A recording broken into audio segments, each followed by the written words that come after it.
former Mumford & Sons musician speaks out on professional punishment for artists like Alice Cooper. Marshall left folk rock band Mumford & Sons after tweeting support for book that exposed Antifa radicalism. Exclusive. Former Mumford & Sons musician Winston Marshall shared his frustrations about the apparent professional punishment for artists who dare to challenge progressive ideology in a new interview.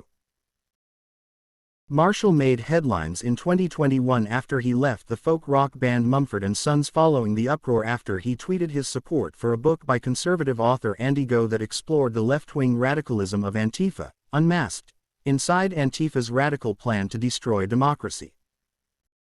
Knowing what it feels like to be cancelled, Marshall empathized with the likes of singers who have faced the music as of late.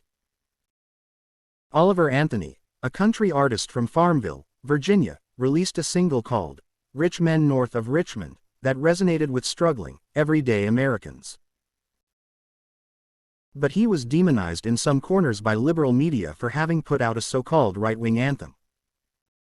Rolling Stone magazine published a piece about the popular single entitled, "Right-Wing Influencers Just Found Their Favorite New Country Song."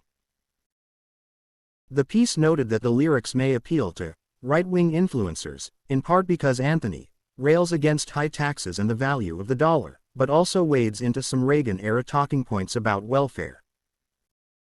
Oliver Anthony, for example, working class guy, has this song which resonates with millions upon millions, not just in America, but across the world, people, the left-behind working classes.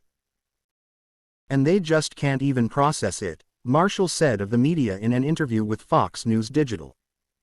So they sort of embarrassed themselves. Marshall singled out Rolling Stone's write-up of Anthony, who has since said he doesn't identify with either side of the political aisle and has won plaudits as untarnished by partisan politics. "You're certainly seeing a massive gap between the media and the people," Marshall said.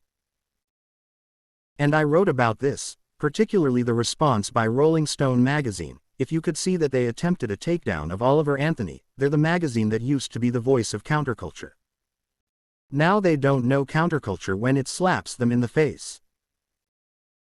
Marshall referenced two other artists who'd been targeted for their views, including Irish singer Roisin Murphy and rocker Alice Cooper. Murphy, the former lead singer for the band Moloko, caused an uproar after posting a private Facebook message saying that puberty blockers were harmful to kids.